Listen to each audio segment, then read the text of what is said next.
नमस्कार दोस्तों, ocean network में आपका स्वागत है। उद्धव ठाकरे मुख्यमंत्री थे, एमवीए की सरकार थी और ये घटना है 9 मार्च 2022 की। उस समय नेता प्रतिपक्ष देवेंद्र फडणवीस विधानसभा में राज्य की कानून व्यवस्था को लेकर के अपनी बात रख रहे थे और उन्होंने एक पेन ड्राइव तब के विधानसभा उपाध्यक्ष नरहरि जिरवाल को सौंपी और उन्होंने कहा कि इसमें 125 घंटे की वीडियो रिकॉर्डिंग है और ये वीडियो रिकॉर्डिंग जो विशेष सरकारी वकील हैं प्रवीण चौहान उनके दफ्तर की है।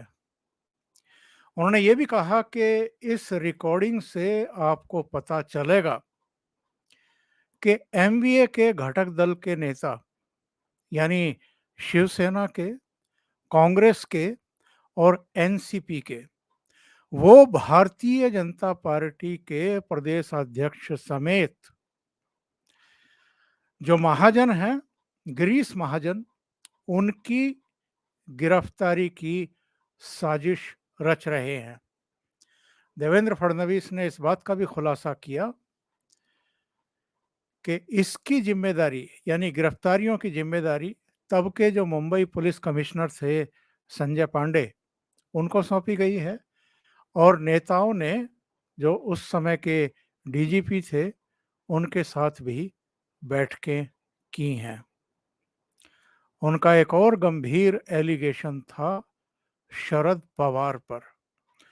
उन्होंने कहा कि शरद पवार ऐसी योजना बना रहे हैं ताकि उनका यानी देवेंद्र फडणवीस का राजनीतिक करियर पूरी तरीके से चौपट कर दिया जाए। 9 मार्च 2022 और अब जून 2023। 9 मार्च की उस घटना और उस पेन ड्राइव को उपसभापति को सौंपे जाने के करीब करीब 3.5 महीने के भीतर शिवसेना टूट गई थी, सरकार भी टूट गई थी, उद्धव ठाकरे की कुर्सी खिसक चुकी थी, 40 एमएलए शिवसेना के टूट करके भारतीय जनता पार्टी के साथ आ गए थे एकनाथ शिंदे के नेतृत्व में। 13 एमपी भी टूट गए थे और 30 जून 2022 को एकनाथ शिंदे मुख्यमंत्री पद की शपथ ले चुके थे और देवेंद्र फडणवीस उप मुख्यमंत्री की शपथ ले चुके थे। जो हाल उस समय उद्धव ठाकरे का हुआ था, उनकी पार्टी का हुआ था, उससे कहीं बुरा हाल इस समय हम शरद पवार का होते हुए देख रहे हैं। शरद पवार की ना तो पार्टी बची है और ना ही परिवार बचा है और जिन्हें महाराष्ट्र का मीडिया और दिल्ली का भी जो लुटियन मीडिया का एक पार्ट है वो शरद पवार को चाणक्य बता करके उनकी प्रशस्ति करता रहा है, मुझे वो मीडिया अब दिखाई नहीं दे रहा है जो शरद पवार को राजनीति का चाणक्य बताते थे। शिवसेना तो जून 2022 में टूट गई थी और 1 साल के भीतर अब एनसीपी भी टूट गई है। अजित पवार मुख्यमंत्री बन गए हैं एकनाथ शिंदे और देवेंद्र फडणवीस सरकार में और अकेले अजित पवार नहीं छोड़ करके आए हैं शरद पवार का साथ।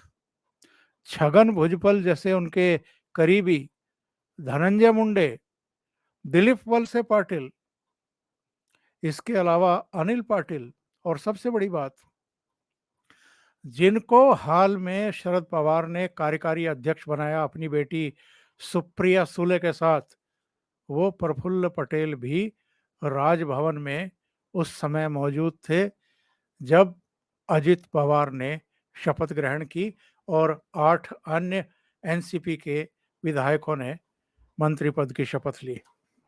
और जब प्रेस कॉन्फ्रेंस हो रही थी तो एक तरफ अजित पवार के प्रफुल्ल पटेल बैठे थे और दूसरी तरफ छगन भुजबल बैठे हुए थे। शरद पवार ने जिस दिन अध्यक्ष पद छोड़ने का नाटक किया था तभी बहुत सारे लोगों की समझ में आ गया था कि एक्चुअल में वो क्या करने जा रहे हैं। पूरी पार्टी को अपने पीछे खड़ा करके उन्होंने ताकत बटोरी, अजित पवार को पार्टी में अलग थलग करने की कोशिश की। इसके बाद अपनी बेटी को अपनी राजनीतिक विरासत का एक तरीके से वारिस घोषित करते हुए उनको कार्यकारी अध्यक्ष बनाया। प्रफुल्ल पटेल को भी साथ में बनाया और इन दोनों घटनाओं को, यानी अध्यक्ष पद छोड़ने का जो नाटक कर रहे थे शरद पवार और उसके बाद जो अपनी बेटी को और प्रफुल्ल पटेल को कार्यकारी अध्यक्ष बनाया, इन दोनों को महाराष्ट्र के मीडिया ने शरद पवार का मास्टर स्ट्रोक बताते हुए ये कहा था कि उन्होंने अपने भतीजे अजित पवार को उनकी हैसियत बता दी है। लेकिन 2 जुलाई 2023 यानी रविवार को जो संडे सरप्राइज दिया अजित पवार ने अपने चाचा को और अपनी बहन सुप्रिया सुले को, उससे पता चला कि अजित पवार ने अपने चाचा की ऐसी की तैसी करके रख दी है। न केवल उन्होंने इस बात का दावा किया कि एनसीपी के सारे विधायक मेरे साथ हैं, बल्कि ये भी कहा कि एनसीपी पर यानी पार्टी पर और उसके सिंबल पर सब पर हमारा अधिकार है।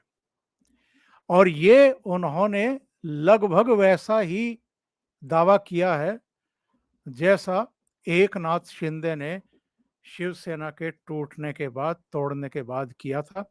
और नतीजा क्या निकला है ये आप और हम जानते हैं। सुप्रीम कोर्ट में भी एकनाथ शिंदे अपनी लड़ाई जीत गए, उद्धव ठाकरे हार गए, उनके हाथ कुछ नहीं लगा और चुनाव आयोग ने भी उनके इस दावे पर मोहर लगा दी, सहमति की कि शिवसेना उनकी है और वही शिवसेना के अध्यक्ष हैं, वास्तविक अध्यक्ष हैं। उन्हीं को पार्टी मिल गई, उन्हीं को सिंबल मिल गया।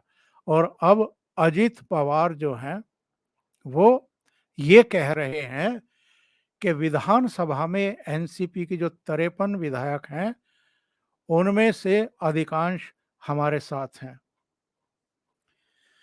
शरद पवार ने क्या सोच करके अपनी बेटी को कार्यकारी अध्यक्ष बनाया और उनको राजनीतिक वारिस घोषित करने की घोषणा की, ये तो वो जाने। लेकिन सब जानते हैं कि सुप्रिया सोले में ना तो वो राजनीतिक कौशल है जो एक पार्टी को गवर्न करने के लिए जरूरी है, और ना ही वो उतनी परिश्रमी है जितनी जितने के अजित पवार रहे हैं। और अजित पवार की न केवल विधायकों पर पकड़ है, विधानमंडल दल पर पकड़ है, बल्कि पार्टी के संगठन पर भी पूरी पकड़ है। अब हालत ये है कि शरद पवार ने अपनी बेटी को कमान तो सौंप दी, कार्यकारी अध्यक्ष तो बना दिया, लेकिन उन्हें शायद इस बात की कल्पना भी नहीं थी, भनक भी नहीं थी कि उनकी नाक के नीचे पार्टी के भीतर हो क्या रहा है, उनके भतीजे कर क्या रहे हैं। जो शरद पवार शिवसेना टूटने पर, सरकार टूटने पर उद्धव ठाकरे को लानतें भेज रहे थे ये कहकर के कि उनकी अपरिपक्वता की ही वजह से पार्टी टूट गई, वो मुख्यमंत्री थे, फिर भी उनको पता नहीं चला कि उनकी शिवसेना में क्या चल रहा है, कौन बगावत पर आमादा है। उन शरद पवार को भी कानो कान भनक तक नहीं लगी और उनके भतीजे ने उनकी पार्टी पूरी तरीके से हथिया ली। मैं तोड़ दी ये तो नहीं कहूँगा, पूरी तरीके से पार्टी हथिया ली। और शरद पवार के जो नज़दीकी माने जाते थे, प्रफुल्ल पटेल से लेकर के और छगन भुजबल, धनंजय मुंडे, ये सब अजित पवार के साथ चले गए। और अब गिने चुने, उंगलियों पर गिने जाने वाले नाम और चेहरे ही शरद पवार के साथ बचे हैं। जिस तरीके से उद्धव ठाकरे के साथ कुछ ही लोग, कुछ ही चेहरे बचे थे। अजित पवार ने प्रेस कॉन्फ्रेंस में क्या कहा? उन्होंने कहा कि सिंबल पर हमारा अधिकार, पार्टी के नाम पर हमारा अधिकार, सारे एमएलए मेरे साथ। और उन्होंने इसकी प्ली भी दी। उन्होंने कहा कि नागालैंड में भी जो 7 एमएलए चुन करके आए थे एनसीपी के, वो भी भारतीय जनता पार्टी के साथ ही चले गए थे। छगन भुजबल ने भी कहा कि हमने कोई नई पार्टी नहीं बनाई है, हम ही एनसीपी हैं। और छगन भुजबल ने तो एक बात और कह दी। उन्होंने कहा कि शरद पवार तो खुद कह चुके हैं कि 2024 में भी तीसरी बार नरेंद्र मोदी ही पावर में आने वाले हैं, सत्ता में आने वाले हैं। तो ऐसे में हम चाहते हैं कि महाराष्ट्र का विकास हो, और जो नरेंद्र मोदी और जो एकनाथ शिंदे और देवेंद्र फडणवीस की सरकार इस समय महाराष्ट्र के विकास के लिए लगी हुई है, हम उनके साथ हैं। शरद पवार के सामने कोई चारा बचा नहीं है। उन्होंने पुणे में जो प्रेस कॉन्फ्रेंस की, उन्होंने कहा कि मैं वैसी लड़ाई नहीं लड़ूंगा जैसी उद्धव ठाकरे ने लड़ी। मैं तो पूरे प्रदेश में लोगों के बीच में जाऊंगा, कार्यकर्ताओं को फिर से खड़ा करूंगा, संगठन को खड़ा करूंगा, पार्टी को खड़ा करूंगा, इस तरीके से। और उन्होंने एक और फैसला किया कि जो जितेंद्र आव्हाड हैं, अब वो अजित पवार की जगह उनके विधायक दल के अध्यक्ष होंगे, नेता होंगे और नेता प्रतिपक्ष होंगे। तो नेता प्रतिपक्ष कैसे रह जाएंगे जब इनके पास ज़्यादा एमएलए बचे ही नहीं हैं? अब तो सदन में नेता प्रतिपक्ष अगर किसी का बन सकता है तो वो कांग्रेस है, जिसके अभी 43-44 एमएलए इंटैक्ट हैं। अब हालत क्या है महाराष्ट्र की राजनीति की? हालत ये हो गई है कि भारतीय जनता पार्टी के नेतृत्व ने, यानी प्रधानमंत्री नरेंद्र मोदी और गृह मंत्री अमित शाह ने देवेंद्र फडणवीस के साथ मिलकर के दोनों उन अपोजिशन पार्टियों को लगभग खत्म कर दिया है जिनसे भारतीय जनता पार्टी को चुनौती मिलती थी। कांग्रेस अभी बची हुई है, एनसीपी और शिवसेना दोनों लगभग खत्म हो चुकी हैं। पिछले चुनाव की अगर हम बात करें तो भारतीय जनता पार्टी और शिवसेना ने मिलकर के चुनाव लड़ा था। भारतीय जनता पार्टी 152 सीटों पर लड़ी थी, शिवसेना 124 सीटों पर लड़ी थी। बीजेपी ने 105 सीटें जीती थी, शिवसेना 56 सीटें जीत करके दूसरे नंबर की पार्टी रही थी। तीसरे नंबर की पार्टी एनसीपी थी, शरद पवार के नेतृत्व वाली, 54 सीटें जीत करके। और चौथे नंबर की कांग्रेस। जो खेल किया गया उद्धव ठाकरे और शरद पवार के द्वारा, तीसरे, चौथे और दूसरे नंबर की पार्टी ने मिलकर के एक नंबर की पार्टी को सत्ता से बाहर रखने के लिए मिलीजुली सरकार बना ली। उद्धव ठाकरे मुख्यमंत्री बन गए। उसका पतन कैसे हुआ, विद्रोह कैसे हुआ, किन मुद्दों को लेकर के हुआ, उसको मैं रिपीट नहीं करना चाहता।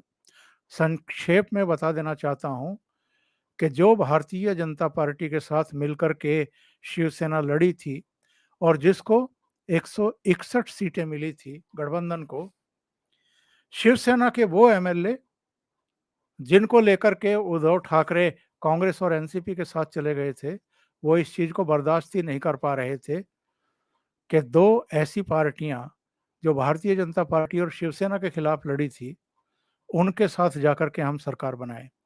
उन्होंने साफ तौर पर कह दिया था उद्धव ठाकरे को कि हम 2024 में जब लोकसभा और विधानसभा चुनाव होंगे, जीत नहीं सकते, क्योंकि हमने महाराष्ट्र की जनता के साथ विश्वासघात किया था। जो सरकार टूटी, उसके बाद एकनाथ शिंदे की और फडणवीस की सरकार बनी।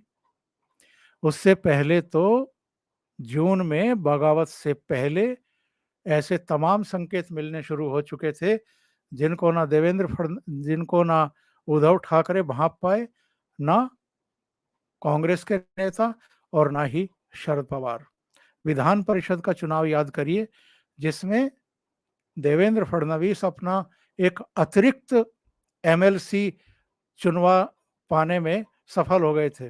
राज्यसभा चुनाव में भी एक अतिरिक्त एमपी चुन करके राज्यसभा भेजने में कामयाब हो गए थे, और उसके तुरंत बाद शिवसेना टूटी थी और अब एनसीपी टूट गई है।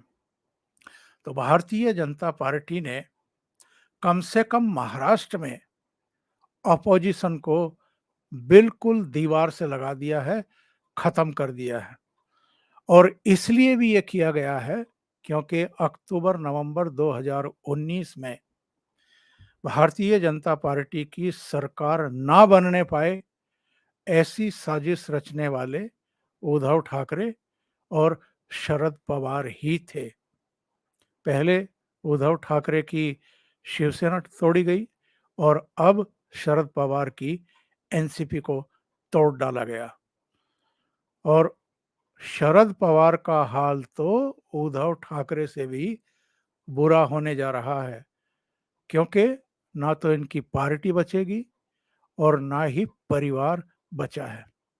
खुद भतीजे ने बगावत की है। तो शरद पवार को 1978 का वो वाकया तो जरूर याद आ रहा होगा, जब उन्होंने इसी तरीके से उनके साथ विश्वासघात किया था और अपने नेतृत्व में एक मिली-जुली सरकार गठित कर ली थी। अभी के लिए इतना ही। बहुत-बहुत धन्यवाद। अगर आपको ये चैनल और इसके कंटेंट पसंद आ रहे हैं, तो लाइक करें, कमेंट करें, वीडियो को शेयर भी करें। अभी तक अगर आपने ये चैनल सब्सक्राइब नहीं किया है, तो सब्सक्राइब कर लें और साथ में लगे बेल आइकॉन को दबाना ना भूलें, ताकि आगे आने वाले वीडियो और उनके नोटिफिकेशन आप तक पहुंचते रहें। बहुत-बहुत धन्यवाद। नमस्कार।